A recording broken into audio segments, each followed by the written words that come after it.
Hey guys, Jen here, and can you see by the giant rockets behind us? We are here at the Kennedy Space Center because I picked up me and Jeremy's, whoop, that's my face, annual passes today. So we are now annual pass holders to Kennedy Space Center, and we're doing the early space tour, which is going to be really cool because that takes us over to the Space Force base to check out some of the stuff over there, and they have a whole museum. I'm so excited. Follow along. This is going to be a truly space-tastic adventure.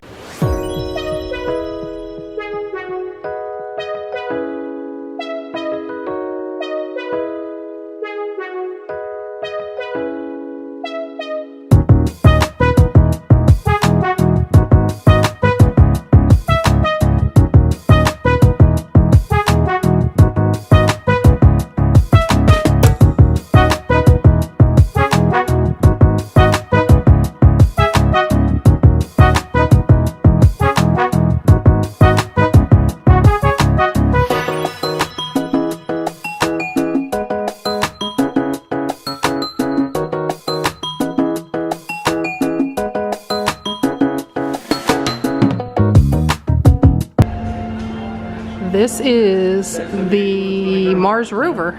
So apparently this is what people are going to be driving on. This thing is crazy looking. I love that. It totally looks like Elon Musk designed this. Oh, this is cool, and it splits in half.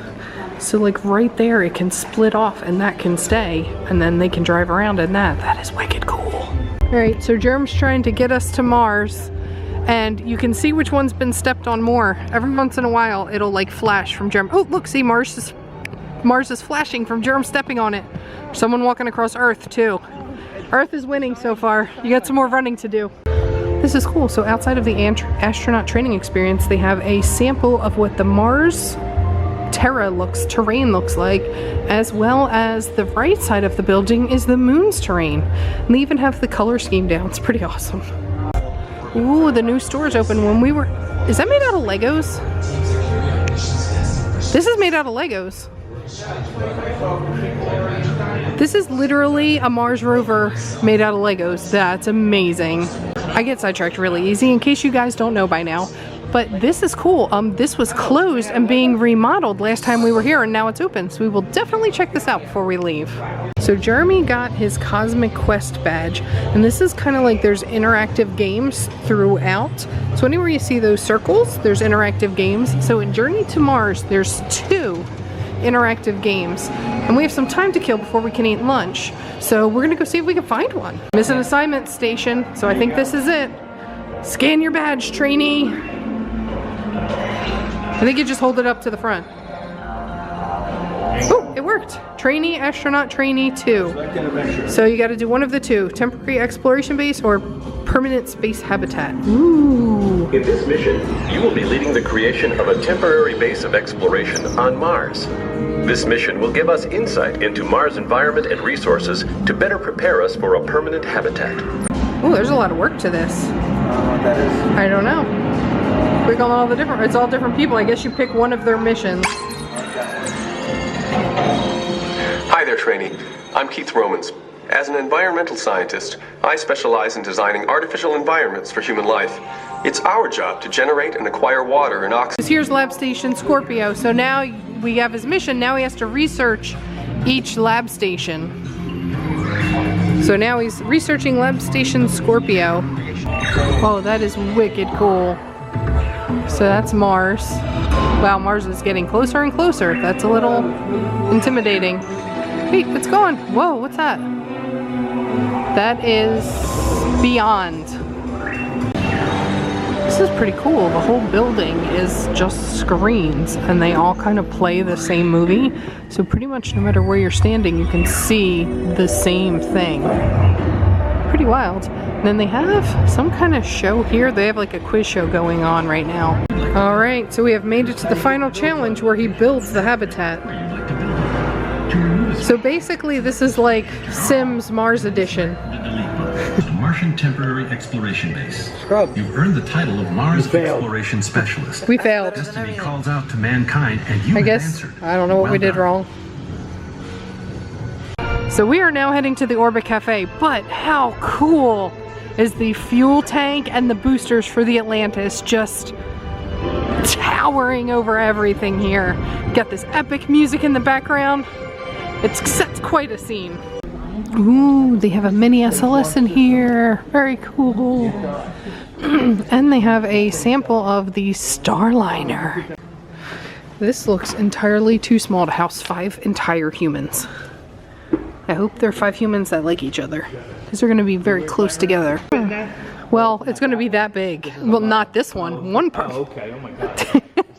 Hey, you can't fit 7 people in that. No, you're not sitting 7 people in this. Yeah. But this is the mock-up design for the new 7-person crew spacecraft that'll go to and from the ISS, delivering goods and crew. And this is one of the actual Dragon spacecraft. This is the first Dragon that went to the ISS, and you can see how it like charred on re-entry. You can see how it kind of took a beating in space. There's like chips and chunks, lots of chips and chunks beat from it. Crazy. So this is the Insight. This is something they're gonna put on Mars. Wait, does this already exist on Mars, Sherm? The Insight? Or they haven't sent it yet?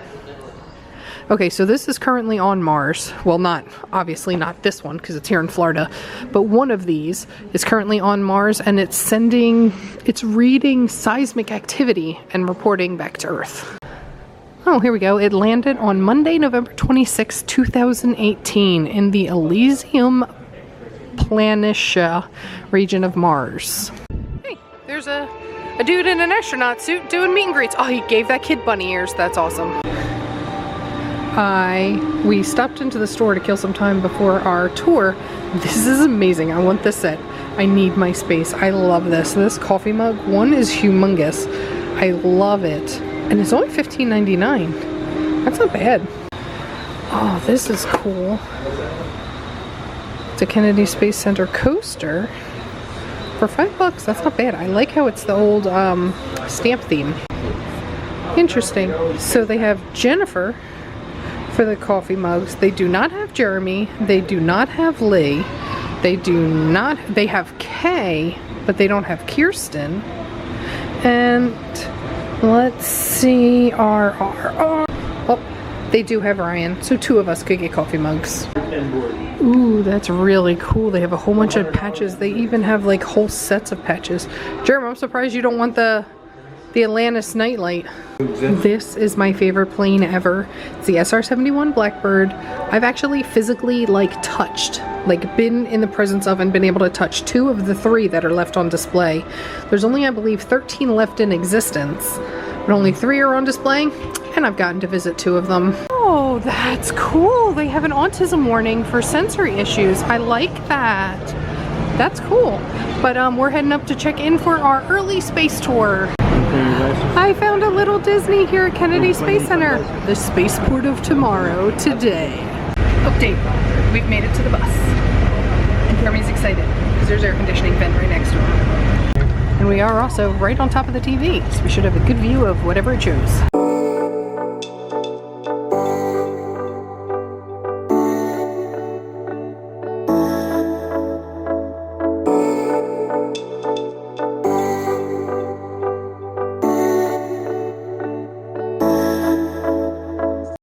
So we are here at the Air Force Museum on the Cape Canaveral Air Force Base, and this is like the tiniest little building. It's so cute. So we are starting at Complex 26, the launch site of the very first satellite, Explorer 1, and this was the actual launch center where they sent it off at. This is so cool. All the originals were in this room, and this is where they actually launched from. That's amazing. That's really cool. So it'll look to the outside to the garden. There's 45 panes of glass in between us and the outside. So that's 15 panes of glass that makes up one segment, and each window has 3 of those segments. Oh, this is cool. So this was attached to this machine, and it would print out on paper the data coming from this machine in here. That's so cool. That is an old computer. So this was the private flying compartment that the monkeys or chimpanzees would fly in when they went up into space. That's hysterical, because they tried just strapping them in. However, their arms were very long and they would push buttons they weren't supposed to. So they had to enclose them in a safety capsule so they didn't do anything they weren't supposed to and wreck the shuttle. So that encompasses the first building. Now we're going into the exhibit hall, and that has the only bathrooms that we'll be able to stop at on this tour. So we were advised to make that an exhibit and inspect the Air Force plumbing. So we'll be doing that at some point. So this is really cool. Not only this is a V2 rocket engine, this is not a replica. This is one of Werner von Braun's actual engines. There are 3 of them on display in this world. One is here, one is at Wright-Patterson, which I've also seen, and then there's one other. I've seen 2 of the 3 that exist of this. Oh, this is the stuff that gets me excited. This is a replica of Goddard's first liquid fuel launch, okay? It only flew for 3 seconds and it only went approximately 300 feet. But Goddard...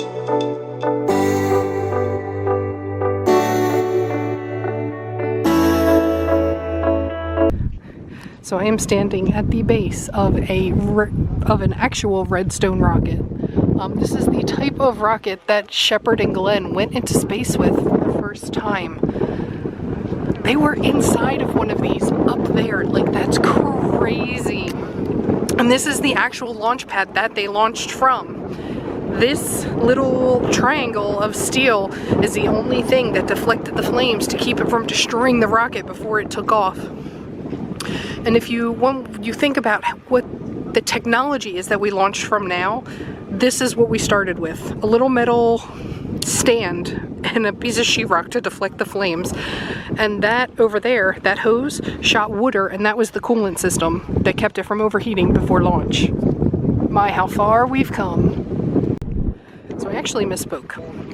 This was not the launch pad. They had a full gantry that it would attach to.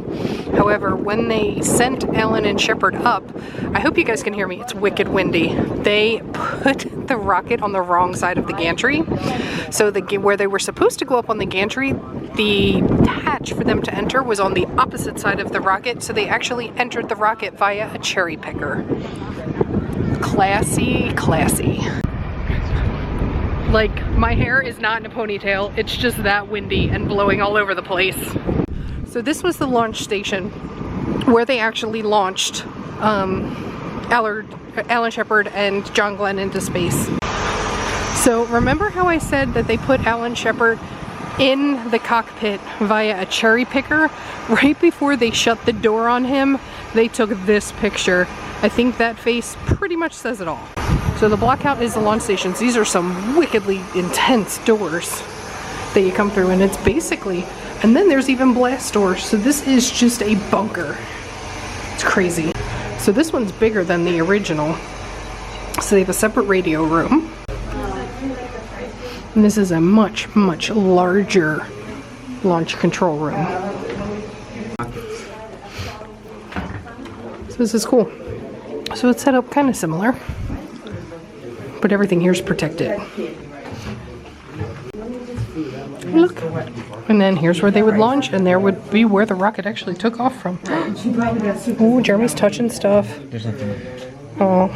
So this is what they make the blast windows out of today. And that little piece of polycarbonate is equal to all of this glass. 12 layers of standard glass. Okay, it's equal to 180, or 12 segments. 12 of these segments, total of 180 pieces of glass, is equal to that one little piece of polycarbonate. So these were some of the stuff that was inside the actual rocket that helped it take off. Okay, so actually Alan Sheppard, I'm all kinds of messed up here. Alan Sheppard was alone on that flight. It's interesting, and the whole thing was filmed from inside this specific building. Cameras in this big building televised, put it out to the world. And that there is Werner von Braun. He's the one who created the V2 rocket, That is the rocket that was put into the Redstone that actually took an American man into space. So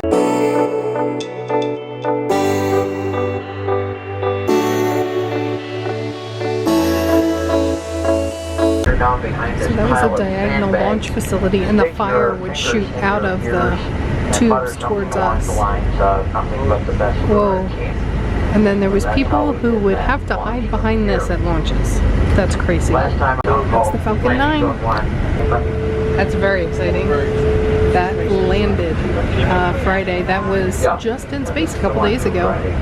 That's freaking cool. So this is really cool. Thomas O'Malley worked here at this Launchpad 14, and he had horrible navigational skills, used to always get super lost, so he requested that this light pole be put in. And from the moment it was put in, it was on 24/7. I'll even show you, it even says O'Malley's guiding light on it. And this pole, this light was always on 24/7 until Thomas passed away in 2009. The day after he passed away, the light was finally turned off. And as per Mr. O'Malley's will, he's actually buried. His ashes are right in that little niche right there, which is pretty darn cool. And so this is down that road is where Launchpad 14 was, the one that O'Malley could never find. So under this plaque right here is an actual, what's it called? Time capsule. That will be opened exactly 500 years after it was put in. I think he said 2464 it's due to be opened. This is a plaque commemorating the 7 old men, the original 7 astronauts. You can see John Glenn, Alan Sheppard, Gus Grissom, Wally Schirra. Pretty cool. And this right here represents the 7 men, not the original 7 astronauts, but a crew of 7 that passed away when one of the test flights did not survive. So that elevator will have actual human astronauts, hopefully by the end of this year, walking across it onto the Starliner and sending men into space again. That is an escape.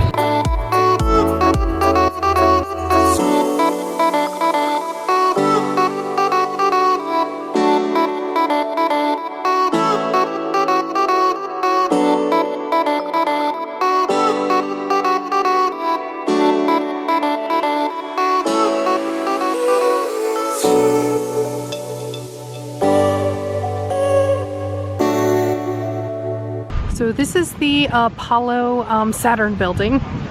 This I did a pretty in-depth tour of last visit, and I've done the entrance show, a full video of that. So I will link those videos in the description below, because we're not going to really hang here.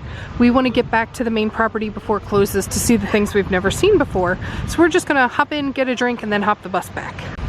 I'm trying to get a picture, and it is so freaking windy. The picture won't set. Look at this. He's trying to take a picture of this, a still picture in this wind. Also, the hair is now in a ponytail because they kept blowing in my mouth and in my face, so I just gave up and pulled it up. So we stopped in the Milky Way Ice Cream shop because they have like real ice cream, not just the Dippin' Dots. So I'm getting the waffle sundae, which is a freshly made waffle. They're actually just started cooking it. 2 spheres or scoops of ice cream, whipped cream, moon sprinkles, and I'm gonna get hot fudge for $6.99. Would you look at how humongous this is? Oh my god, this is amazing. I cannot wait to get into it. And these space rocks are so good. I actually want to see if they sell them in the gift shop. So I hit bottom and I passed it on. That's a really good deal for $7 because it's a full-size fresh made waffle, 2 scoops of ice cream. They put a big scoop of those candy rocks on, a ton of hot fudge, and some whipped cream. You could easily split this between 2 people. All right, now we get to play in the rocket garden. Standing at the base on one of these really puts size into perspective because I am very small compared to this. I am like minuscule compared to these beasts. It's insane. Here's one of the original Delta rockets. Gosh, you're just so small compared to them. That's one of the Saturns. Is that a 4? 3? 2? Something. So this beast is only a Saturn 1. They went all the way up to Saturn V, and everyone got bigger. So they would climb in, lay back, feet up, on top of one of these monsters. They would be all the way up there. And this is the position they were in to go into space. What?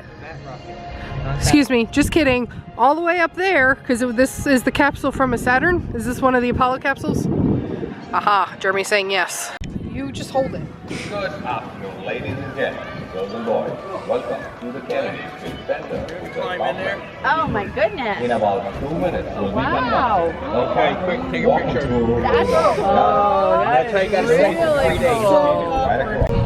days. Now I've been here several times over the years. Even before we moved down here, I had brought Jeremy here. None of those trips have I ever set foot in this building, so we're gonna go in and check it out today. They were talking about this on the Air Force side, that due to the value of this area, they modified history for where Ponce de Leon actually landed. So technically, truly historically, he landed right here at Cape Canaveral, but they moved it to St. Augustine to protect the Cape Canaveral's land. Ooh, look at the flintlock pistol. This is cool. Apparently there was like a ton of pirates out here, and that people find like doubloons and stuff on the beaches all the time that wash up. This is really cool. They have some old settlers costumes. I feel like I'm in like Hell on Wheels or something right now. Building the railroad. Look at these little toys. These are so cool. Ooh, watch out for the gators or they might bite you. So Kennedy Space Center is actually located on a nature preserve. So this is a lot of the animals you would see if you go into the nature reserve itself. We got cranes and ducks and gators, lots of gators. And these things, you see them all over Disney. And the white egrets, the great egrets, and the snowy egrets, they're all over Disney too. And amazingly enough, this guy you can see at Disney Springs as well, because there is one of these that hangs out in one of the trees right where the bridge is to walk between Disney Springs and Saratoga Springs. Water moccasins, I have not seen any of those since I moved down, and hopefully I never will. Haven't seen a pelican or a big sea turtle either. I do eventually want to book a room around loggerhead season, hatching season, to hopefully get to see the turtles hatch. I eventually want to do that with the kids. I think it'd be amazing. A seagull! I said seagulls! Stop it now! And unfortunately, there are way too many of these. The wild hogs are actually not native to this area. They are considered biological invaders and are kind of taking over. So you see a lot of people come down to hunt these to help control the population. And of course, who doesn't love a trash panda? Alright guys, that's going to do it for us here today at Kennedy Space Center in Cape Canaveral, Florida. That was so amazing. That early space tour, oh my gosh, to like stand in the same spot that Alan Sheppard went into space, the very first person to go into space. Chills. Ooh, chills. Like that just, oh, that's just so amazing to me. But we got our annual passes, so me and Jeremy will be back throughout the year. These will be bonus vlogs because I know they don't get the biggest views, but this is definitely, you can easily do a full day. We got here at 10 a.m. It is now 6 p.m. and we're leaving. So you can easily take one whole day and we still didn't see everything. But if you guys like these videos, please click that subscribe button, tap the like, and ring that notification bell so you always know when a new video is headed your way. Thank you so much for watching, and now we're on to the next adventure. Bye guys! The super nice thing is this is a very tiny parking lot, and we got here right after opening, so my car's right there. And this is really cool and extremely smart on Amazon's account that they are building their, what are they building, rockets? Yeah, they're building their rocket facility right at the entrance to Kennedy Space Center. So you can't help but notice this giant bright blue building, and you're gonna ask what it is. And then they're gonna tell you that is the Amazon. Jeff Bezos. Jeff Bezos, well it's not Amazon's, it's Blue Origin. Jeff Bezos, the owner of Amazon, is now in direct competition with Elon Musk to get us into space.